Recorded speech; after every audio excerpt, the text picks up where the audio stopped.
Y mañana, finalmente al mediodía, en La Pampa, en los tribunales de La Pampa, se va a dar sentencia a estas dos mujeres que asesinaron a golpes a un chiquito de 5 años. Estamos hablando de Lucio Dupuy, este nenito que tan solo 1 año y medio después de vida se separaron sus papás, con muchos litigios judiciales en el medio. Ninguno de los dos pudieron sostener la tenencia, terminó en manos de sus tíos y de su abuelo, quienes lo criaron durante prácticamente 3 años, y después finalmente la justicia, en un acto completamente de desidia, decide entregárselo de nuevo a la madre. Y este último año y medio él vivió con su mamá y con la pareja de su mamá un calvario realmente. Y esto no es opinión, sino que es concretamente todo lo que se fue desprendiendo de la investigación y de las pruebas que en los últimos 15 días expusieron delante de la justicia todos los presentes. Más de 100 testimonios pasaron por allí, entre médicos, abogados, familiares, vecinos, que dieron testimonio de lo que pasaba dentro de la casa de estas dos mujeres, donde lo violentaban físicamente, sexualmente, a diario. De esto eran testigos los vecinos que llamaban al 911, en el colegio, donde también se advertía la situación e intentaba tener contacto con su abuelo paterno, que pidió 1000 veces a la justicia que le dieran la tenencia de Lucio a él, porque sabía lo que estaba pasando. Estas mujeres, en realidad su mamá tenía el beneficio por ser su madre, obviamente. Esto ya había estado en la justicia y una jueza que reconoció después que había leído muy por encima todo lo que tenía que ver con los archivos, y que decidió entregárselo nuevamente a la mamá, entendiendo que había que reforzar ese lazo y esa unión de madre e hijo. Claro, sin leer la letra chica de todo lo que llevaba detrás esta mujer, que la verdad, dos personas sin almas, cuando uno puede ver y leer todo lo que se fue diciendo en este juicio en cuanto al maltrato, las golpizas, el odio que tenían contra este nene, que dejaron explícito en sus conversaciones de WhatsApp entre Magalí y Abigail, que son las hoy acusadas, donde decían que lo odiaban, que no lo aguantaban más, que había que cagarlo a palos. O sea, perdón que use este vocabulario, pero era el que escribían ellas de puño y letra en esos WhatsApp, que les estabas arruinando la vida a ellas como pareja. Claro, uno pregunta, y bueno, y si tanto mal te hacía tener a tu hijo a cargo, ¿por qué no se lo entregaste al padre? ¿Por qué no se los diste a los abuelos? Gente que le hacía bien, que lo amaba, que lo quería tener, que lo quería criar, porque ellas extorsionaban a la familia paterna con plata. Le decían que si lo querían ver tenían que pagar la visita, 5.000 pesos cada vez que lo iban a ver. Esto estaba sentado en la justicia, y la justicia siguió sin hacer nada, siguió sin escuchar. La justicia, las organizaciones médicas, los entes también de hospitales, la entidad hospitalaria de Santa Rosa, donde lo atendieron 6 veces en la guardia durante 1 año, con golpes en la espalda, en el estómago, en la cabeza, lesiones viejas y lesiones nuevas, y nadie levantó la voz para decir acá está pasando algo. Ahora, cuando se enteraron del caso, las primeras 24 horas, esa historia médica tuvo 400 visitas. Gente interna del hospital, solamente ellos pueden tener acceso. Morbo, curiosidad, la culpa de por qué no hicimos nada. Alguien tendría que haber hecho algo por Lucio, y tenían todos a manos.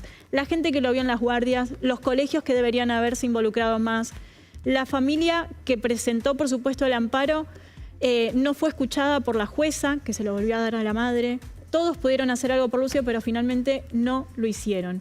Mañana hay una sentencia. Hoy las dos acusadas pidieron no presenciar directamente la lectura de la sentencia y el alegato, que viene en definitiva a ser cuál va a ser la consecuencia, ¿no? Todos piden perpetua, la querella y obviamente también la familia paterna de Lucio están pidiendo perpetua por homicidio y también por abuso sexual. No vamos a entrar en los detalles porque estamos hablando de un nene de 5 años y la verdad es que son escabrosos. Pero todo lo que ustedes se pueden imaginar en casa de horrible y horrendo para un niño, lo vivió Lucio. Todo lo que pueden imaginar cuando uno dice homicidio y abuso sexual. Pasaron todos los límites. Mañana va a haber una sentencia, pero nosotros entendemos que el caso de Lucio, o a veces queremos entender, que así como llegó Baez Sosa, hay un Lucio para marcar un precedente en la sociedad y para decir, a ver si la justicia, con su sentencia, educa y también hace entender cuál es el camino que no hay que tomar. ¿Somos nosotros conscientes finalmente después como sociedad de qué es lo malo y qué es lo bueno? Porque la verdad es que Lucio es uno de tantos. 57% de los niños son violentados, el 80% de ellos la violencia la viven en casa y son números que los analiza el Estado, no son números que llegan porque sí. Entonces, en algo se está fallando, ¿por qué no se les presta atención a esta primera infancia que es donde más se vive la violencia?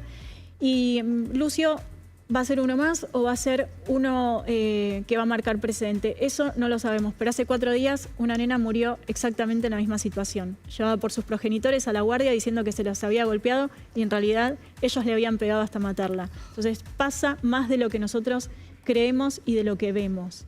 Estamos en comunicación con María Sol Travaglio, que es justamente psicóloga especialista en niños y adolescencia.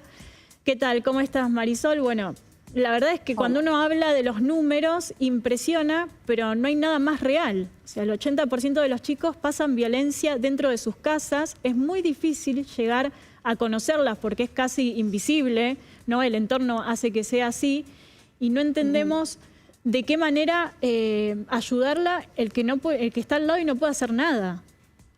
Bueno, antes que nada quería agradecerte la introducción tan clara y poco escabrosa que hiciste del caso, porque realmente y los detalles están de más. Es un caso que nos tiene a todos atentos y a todos pendientes, pero del que no podemos hablar, ¿no? Entonces, por eso se vuelve tan importante empezar a habilitar la palabra y no solamente, bueno, de quienes forman parte de la querella y obviamente lo que está sucediendo en el juicio, sino también de toda la sociedad, ¿no? Porque nos atraviesa completamente. Digamos, esto siempre pone como sobre el tapete la realidad de que los niños, los adolescentes, todos los que están en una situación de posible vulnerabilidad, ¿no? En torno a quienes están a cargo de ellos, a quienes tienen que velar por su protección, por la protección de sus derechos, bueno, pasan a ser de la sociedad, ¿no? Claro. Entonces, acá es donde aparece obviamente la responsabilidad social, la responsabilidad de los médicos, la responsabilidad de los docentes o los directivos de las escuelas, las que asistió Lucio, de aquellas personas que como vecinas hicieron algún llamado, alguna denuncia, digamos. Toda la sociedad queda implicada en estas situaciones y queda atravesada por estos casos, ¿no? Sí. Y la violencia deja de ser una cuestión que se dirime o se resuelve puertas adentro, sino que todo lo contrario, ¿no? O sea, la definición de la violencia familiar tiene este componente, ¿no? Donde opera el secreto como base o como eje principal de estas situaciones. Pero no es tan difícil, vos decías que no se ve, que es invisible, no es tan invisible para quienes trabajamos con infancias, para quienes trabajamos con niños, para quienes trabajamos con adolescentes, que tenemos una formación, que tenemos una capacitación y un entrenamiento mayor o menor para poder observar, ¿sí? E identificar ciertos signos o ciertos indicadores, o signos que pueden ser indicadores de este tipo de violencia, ¿no? Seguro, ahora, pero qué importante lo que marcás vos. Digo, dependemos de profesionales, de gente comprometida, porque Lucio iba a una escuela donde aparecía todo el tiempo golpeado, porque Lucio iba a guardias donde todo el tiempo había una historia clínica que se actualizaba con lesiones. Entonces, la importancia del compromiso de la persona que tiene que estar atenta.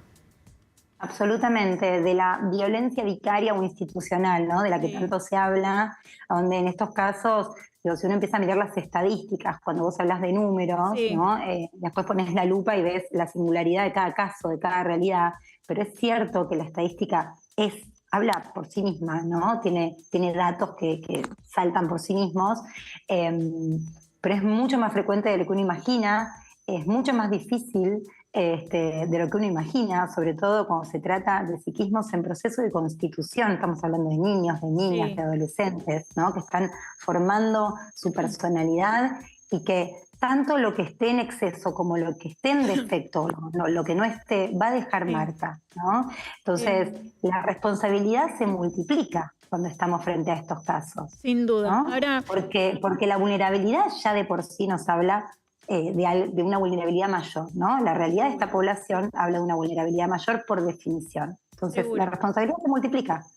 Seguro. Ahora, evidentemente de violencia y de crímenes, lamentablemente vamos a hablar a diario, pero en estos casos nos resulta como impensado que vengan de la mano de un progenitor, ¿no? Uno no puede imaginar ese tipo de violencia de una madre a un hijo, de un padre a un hijo, como, digo, ¿qué puede pasar por su cabeza, no?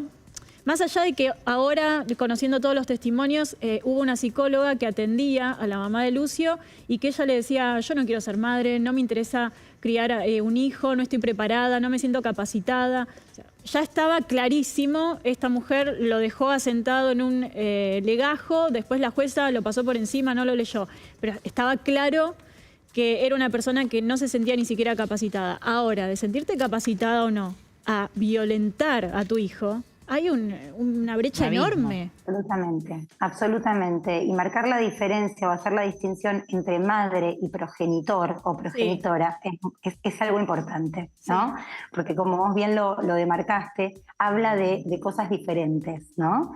Uno puede ser progenitor, pero puede no construirse, ¿no?, en la maternidad como madre o como padre, ¿no? Entonces aquí entra en juego una cuestión que es doblemente grave también, ¿no? Generalmente se escuchan casos, o por lo general, ¿no?, tal vez hablamos de vuelta de las estadísticas, en que quienes participan son uno de los progenitores y una pareja, ¿no? Entonces, bueno, aparece como algo mucho más claro la cuestión patológica de la pareja, ¿no? Pero lo que nos resulta siniestro, incomprensible e inabordable es esto, ¿no? La posición de quien es la madre o de quien es el padre que incurre en estas acciones sistemáticas, porque no estamos hablando de una mamá que perdió la paciencia un día, ¿no? Por supuesto. Estamos hablando de una violencia sistemática, sostenida, constante, que día a día convirtió la corta vida de este nene en un infierno, ¿no? Y el niño, lejos de ser un sujeto de derechos, se convirtió en objeto de descarga y de goce. De goce tanto para la descarga violenta como para la violencia sexual, ¿no? De dos personas que están absolutamente rotas, por supuesto, y ahí yo, bueno, desconozco en profundidad los detalles de cada uno de estos casos, pero sin dudas hay gente que está rota y sufre, y hay gente que está rota y hace sufrir a otros, ¿no? Seguro. Creo que acá tenemos una distinción muy clara también. Sí, a ver, la madre decía en medio de estas audiencias, cuando le tocó hablar, yo a Lucio lo lloro puertas adentro porque no necesito llorarlo frente a gente que no me conoce. La verdad es que uno hasta duda si realmente lo lamenta, ¿no? Es algo muy personal y uno nunca lo puede saber. Pero, digo, ¿cómo también queda el resto de la familia que queda quebrada absolutamente?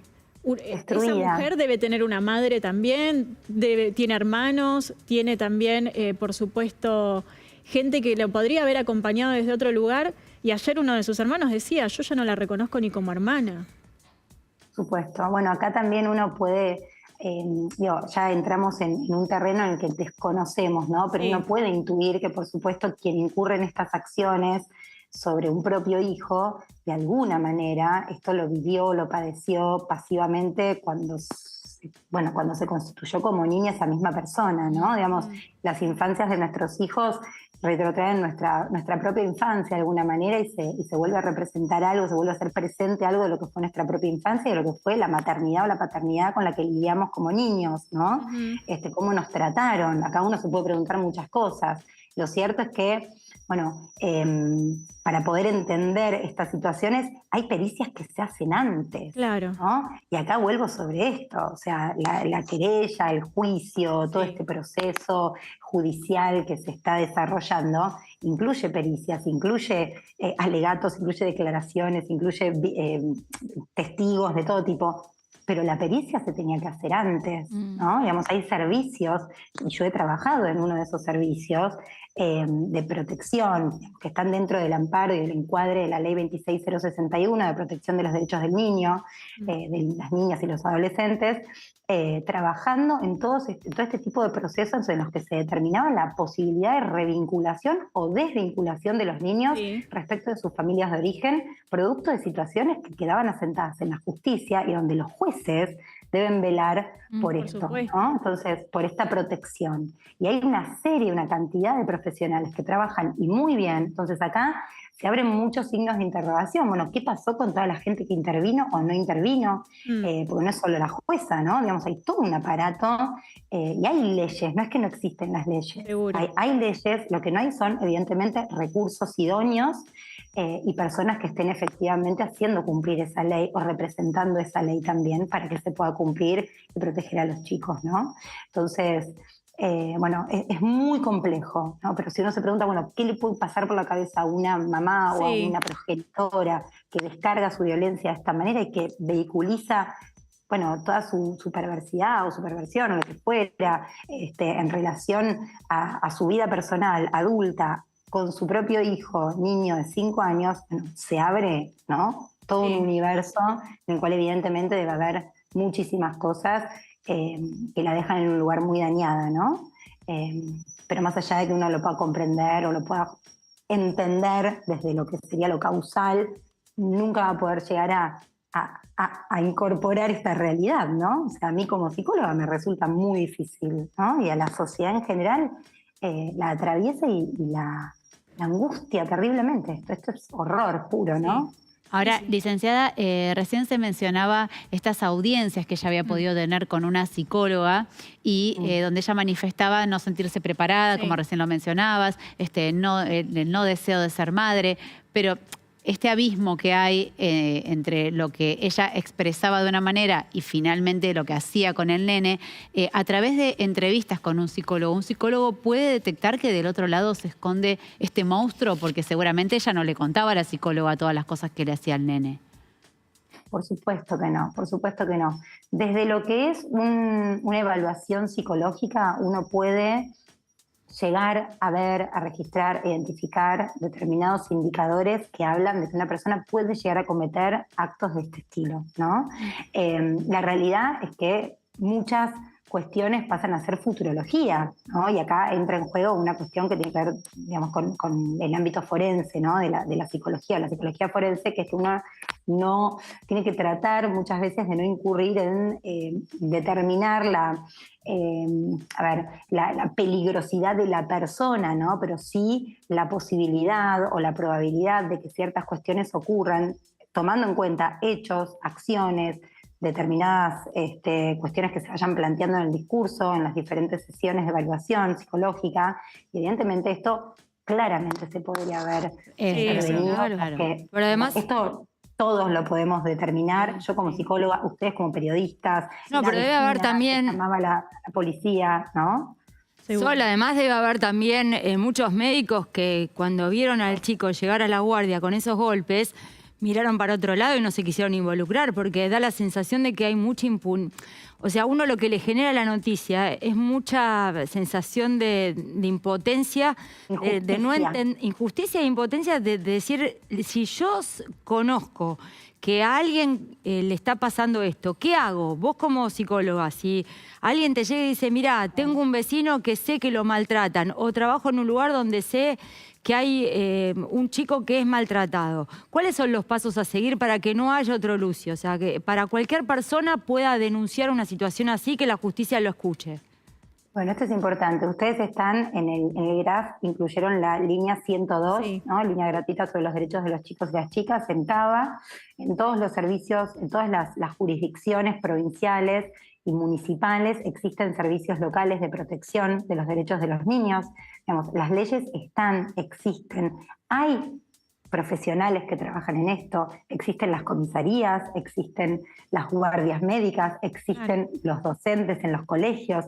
Esto es parte, obviamente, de la responsabilidad del Estado y de todos los profesionales que participamos y trabajamos en relación a las infancias, ¿sí? A las adolescencias, que tenemos que entender que no podemos mirar para otro lado, porque esto es parte del mismo problema, ¿no? Es como la contracara del mismo problema. Frente al horror, muchas veces por protección personal decidimos mirar para otro lado, ¿no? Sí. O sea, cuando vemos algo horrendo nos tapamos los ojos. A veces vemos una película y podemos forwardear, ¿no? Adelantar y decir, bueno, esta parte no la veo porque me hace mal, listo, la paso. Pero con la realidad y con los niños y con las niñas, esto no lo podemos hacer, Sí, ¿no? seguro. Entonces, acá es a donde me parece interesante que nosotros, que quienes tenemos la posibilidad de hacer llegar nuestra voz, ¿sí?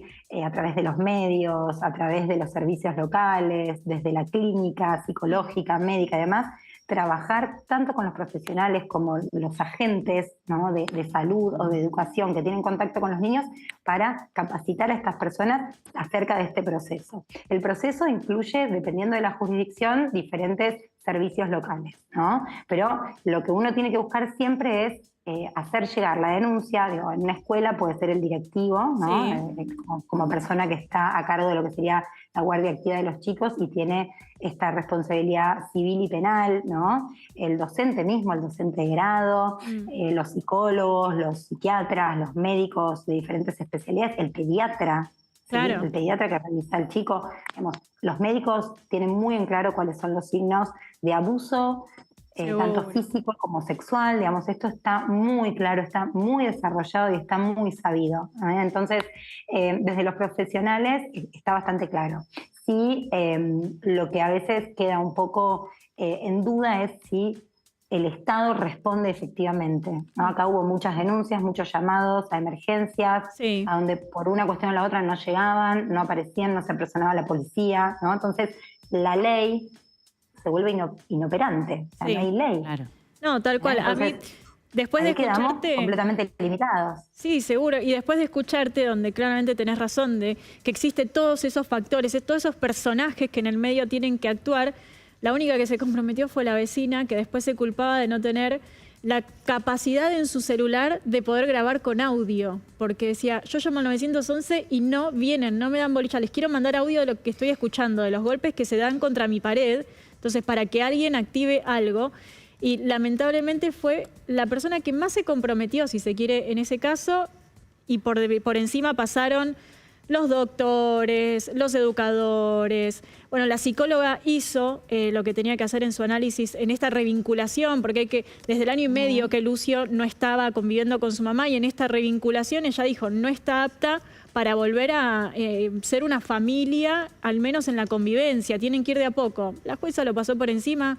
Ahora, en estos últimos días, insisto, reconoció que ella había leído todo muy por arriba, que se lamentaba eso. Seguramente, después del día de mañana, de la sentencia, se hablará mucho más de su matrícula y demás, entiendo yo, porque... Y de su intervención, hay Sí. algo de las intervenciones que es importante que se sepa. A veces el no involucrarse de ciertas personas Sí. puede ser hasta entendible porque son personas que no saben cómo, ¿no? Digo, uno ve una Seguro. fatalidad en televisión y dice, bueno, voy, pero si voy quizás no ayudo, ¿no? Claro. No puedo ayudar y entorpezco la situación. Ahora, quienes están en estas áreas, en estos temas, tienen una obligación ética, profesional, de actuar de manera correcta. Y acá hubo una actuación iatrogénica, ¿sí? Cuando hablamos de iatrogenia, hablamos de intervenciones que causan más enfermedad. ¿Sí? Seguro. Entonces, esto lo que hizo fue como, bueno, lo decía el abuelo, ¿no? Él firmó la sentencia de muerte. Digamos, acá hay una responsabilidad muy grande. Sí, ahora, enorme. Enorme. Bueno, María Sol, la verdad, muchísimas gracias por esta comunicación. En cualquier momento volvemos a molestarte. Esperamos que sean por cosas mucho más lindas. Ojalá que sí, ojalá que sí, y ojalá que esto sirva de alguna manera para que muchos niños y niñas no vuelvan a pasar por situaciones como esta. Ojalá Gracias que a sí. ustedes. Muchísimas gracias. Y nosotros volvemos a recordar en Graf está el 102 para que puedan ayudar con denuncias de violencia infantil. Siempre hay una posibilidad de ayudar, aunque sea con lo mínimo, que es un llamado, y empezar a alertar de lo que está sucediendo. Lo que hizo esta vecina. Era ajena a la familia, ni siquiera conocía al nene, lo tenía de vista, pero se quiso involucrar. Necesitamos más gente